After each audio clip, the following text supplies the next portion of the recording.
pro Saião e pra Aline falar um pouco mais sobre o paradeiro da Arca da Aliança.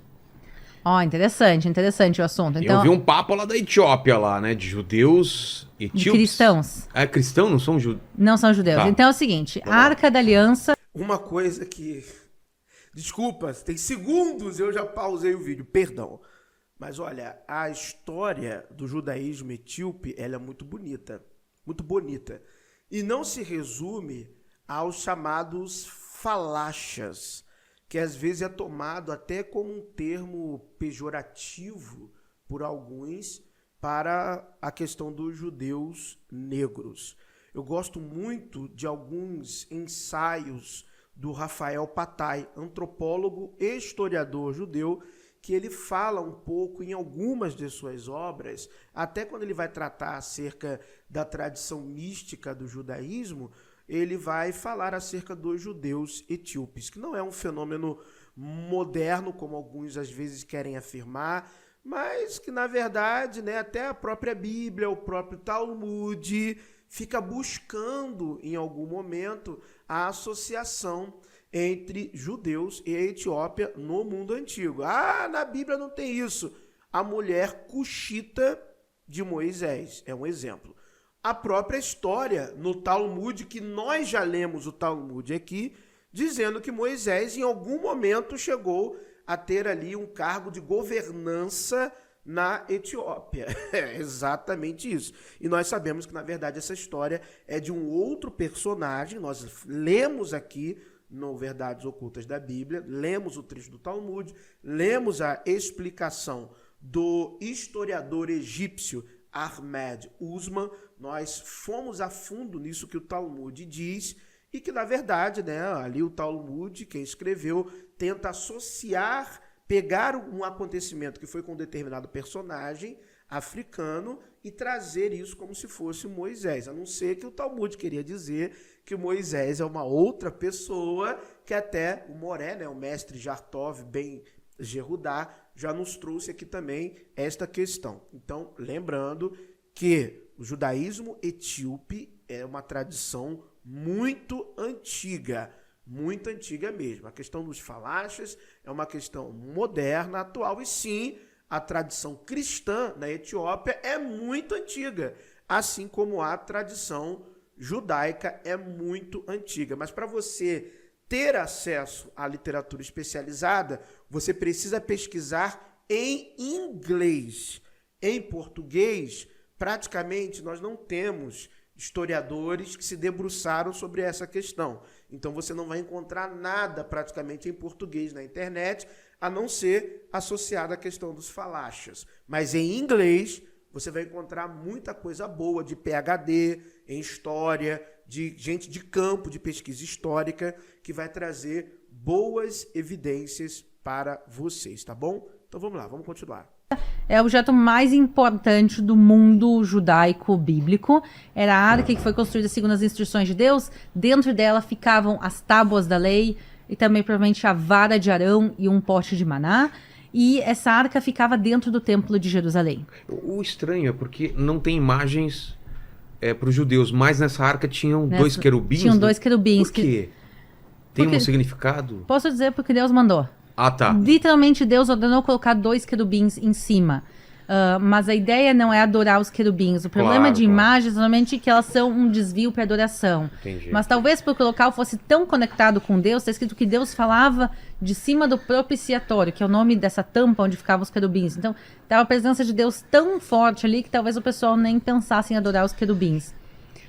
Então, vamos lá. Este é o argumento confessional da fé de acordo com as narrativas das escrituras. Então vamos para as evidências, tá bom?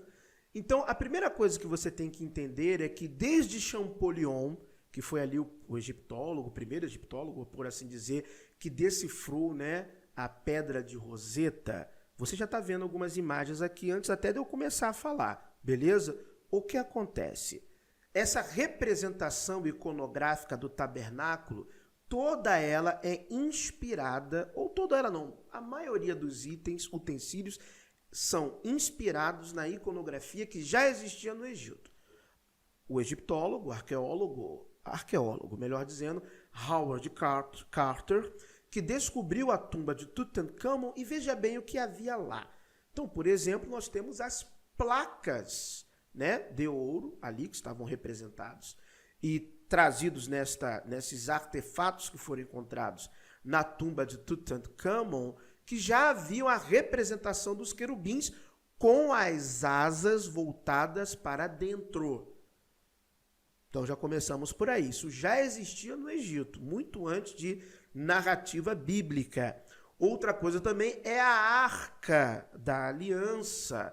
Esta arca também, ou estas arcas, assim como de Uia e Tuia, assim como também foi encontrado uma na tumba de Tutankhamon, com um Anubis em cima.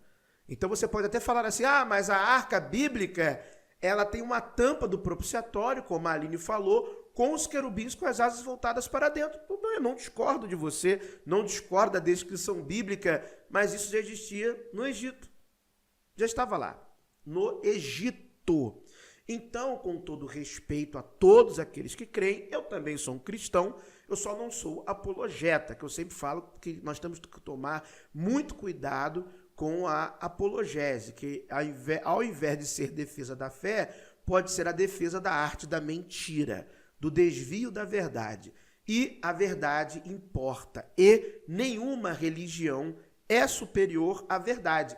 E a verdade é o fato, a verdade é o que a realidade diz.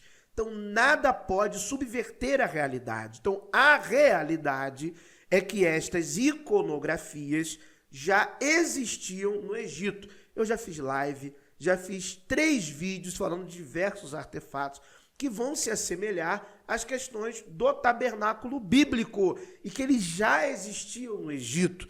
Então, os egípcios não copiaram os hebreus, a Bíblia, seja o que for, não entra nessa onda. A verdade é que, desde Ezequias também, né, o escaravelho era a sua simbologia, havia um certo apego cananeu em algumas representações iconográficas egípcias. E eu falo apego cananeu porque os israelitas são cananeus. Isso é DNA. É artigo científico da área de genética, publicado, revisado por pares, publicado em jornal científico. Todos são cananeus, tá bom? Não é que o DNA dos cananeus sobrevive nos israelitas e nos árabes. Não. Árabes e israelitas são cananeus. Tel Jericó está lá. Tem povoação da época do Neolítico, 10 mil anos atrás. Então, tá? E quem escavou lá foi a Keinon, né? A arqueóloga, ela achou, tanto que Tel Jericó é patrimônio, né? Declarado patrimônio pela Unesco. Então, nós não estamos falando de coisas, eu estou dando nomes, estou falando coisas que você pode pesquisar. E pesquise em inglês. Ainda estou dando a senha para você. Então, o que eu estou dizendo são informações verificáveis, tá bom? Estou mostrando para você a imagem do negócio. Tá? Então não estou inventando nada para você, não estou te enganando, não estou indo contra as escrituras e não estou refutando ninguém. Estou mostrando cultura material, artefatos. Inclusive, também o talit, né? O talit estava em Anubis, com as franjas, com os seus tzitzit, foi encontrado em Anubis, muito antes de se imaginar que estava sobre um hebreu ou sobre um judeu. Só demonstra a origem de diversas crenças bíblicas que são egípcias, né? A representação do altar do sacrifício, a maneira como ele deveria ser construído e feito, tudo isso nós já tínhamos no Egito, tá bom? Professor, como que você sabe disso? Eu li a literatura especializada, né? Quem realmente é egiptólogo, né? Quem é historiador da história egípcia. E não pessoas que não são do ramo e ficam buscando ali argumentos a favor ou contra, né? No caso de apologetas. Você tem que ir no cara do ramo, o PhD no ramo, o doutor no ramo, o cara que fez mestrado naquele ramo. Então a gente consegue buscar a evidência, a foto do crime. Vou dizer assim, né? Brincando um pouco. Então, aliás, o trono de Tutankhamon tinha ali, né?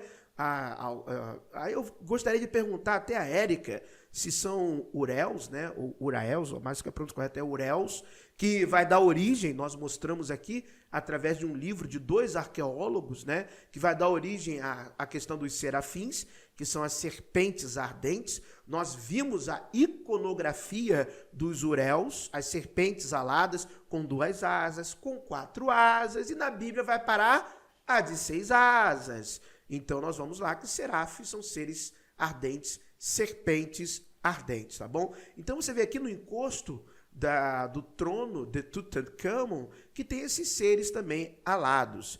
E na sua tumba foram encontrados artefatos que fazem a representação destes querubins com as asas voltadas para dentro, tá bom? Então, querubim também, que já tem também um contexto, né, mesopotâmio, vem ali do acádio, né, carabo, ou carabo, aquele que guarda, seria essa a ideia de poderoso guardião, né, ou poderoso. Então, na Bíblia, vai dar o sentido na religião de aqueles que guardam, ou aquele que guarda, querubim. Mas a verdade é que estas representações, elas em grande parte já existiam no mundo antigo, e especificamente como vai aparecer na iconografia bíblica, é muito similar, semelhante, quase Ctrl+C, Ctrl+V, do que nós já vimos no Egito. E a evidência, a cultura material, não está somente na tumba de Tutankhamon, mas em outros artefatos mais antigos também. Eu escolhi a tumba de Tutankhamon porque realmente é muito semelhante. Inclusive, o talit sobre Anubis, tá bom? Claro, a história judaica vai ter ali sua história para falar da origem do talit, mas é só olhar, né, que você pode inventar qualquer história, mas quando você olha isso aqui, né, você sabe que é alguém lá atrás aonde buscou a inspiração. Então, vamos lá, vamos continuar aqui.